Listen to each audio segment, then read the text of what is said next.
हिंदी की ऑनलाइन कक्षा में आप सभी का स्वागत है। आज हम धनुष भंग का दूसरा दोहा और उससे संबंधित चौपाई को पढ़ेंगे।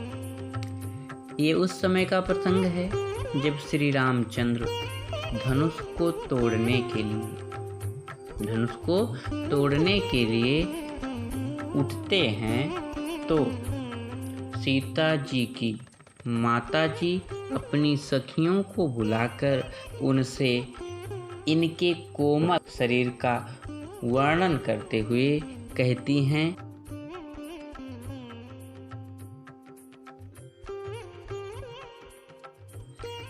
तो कहते हैं, राम ही प्रेम समेत लखी सखिन समीप बोलाई, सीता मातु स्नेह बस वचन कहें बिलखाई।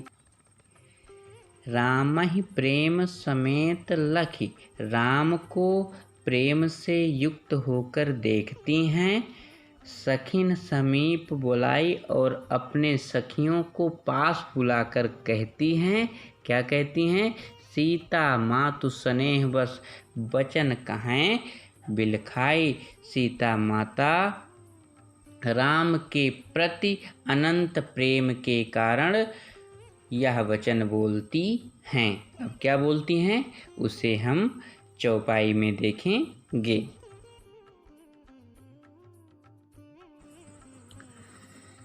इस चौपाई में तुलसीदास जी कहते हैं कि सीता जी की माता सखियों से कहती हैं, क्या कहती हैं? सखी सब कौतुक देख निहारे, जेऊ कहावत हेतु हमारे।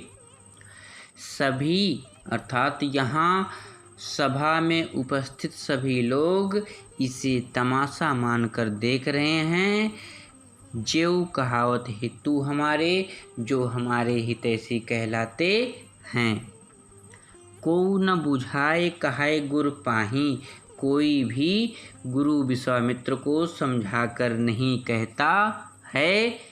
क्या नहीं कहता? ए बालक असिहठ भली नाही, कि यह अभी बालक हैं, इनके लिए ऐसा हठ करना अच्छा नहीं है। इस चौपाई में तुलसीदास जी ने क्या संदेश दिया है, ये हम चौपाई का अर्थ स्पष्ट कर देख लेते हैं। रावण बाण छुआ नहीं चापा। रावण का अर्थ रावण से है, बाण का अर्थ बाणासुर नामक एक राक्षस से है, चापा का अर्थ धनुष से है, हारे का अर्थ होगा हारना, सकल का अर्थ संपूर्ण, भूप का अर्थ होगा राजा, करि दापा किए, करि का अर्थ होगा किए, दापा का अर्थ होगा अहंकार। तो देख लेते हैं पंक्ति का अर्थ। रावण बाण छुआ नहीं चापा, रावण और बाणासुर ने जिस धनुष को छुआ तक नहीं, हारे सकल भूप करि दापा, और समस्त राजा अहंकार करके उसे छूने की चेष्टा किए और हार गए।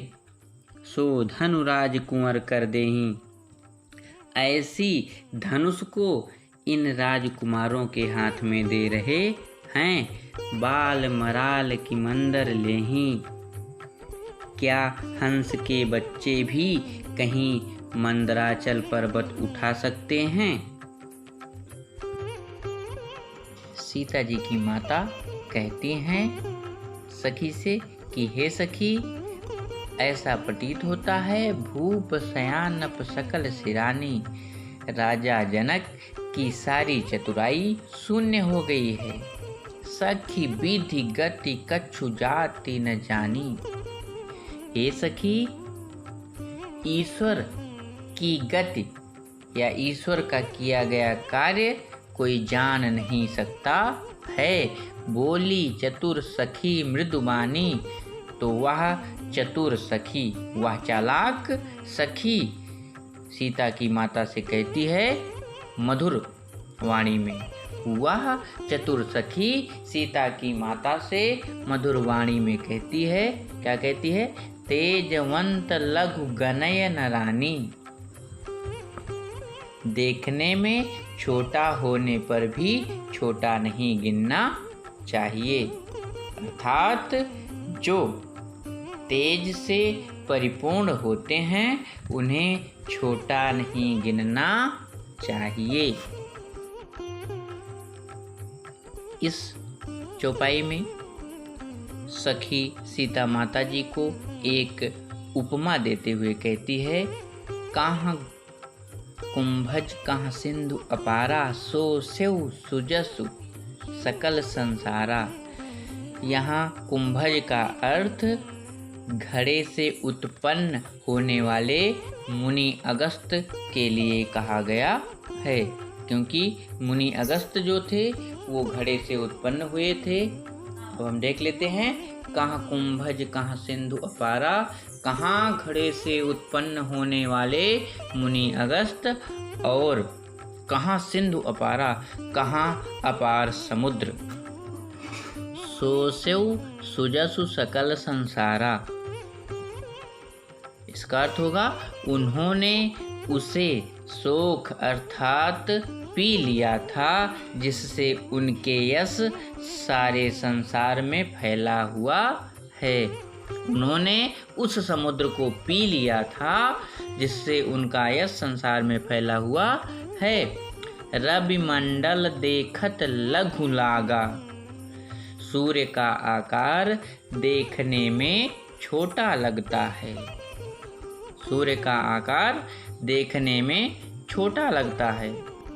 उदय तासु त्रिभुवन तम भागा, पर उसके उदय होते ही तीनों लोकों का अंधकार नष्ट हो जाता है, भाग जाता है।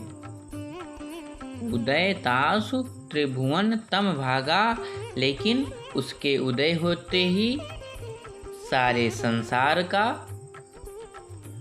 अंधकार नष्ट हो जाता है। आज के लिए इतना ही। धन्यवाद।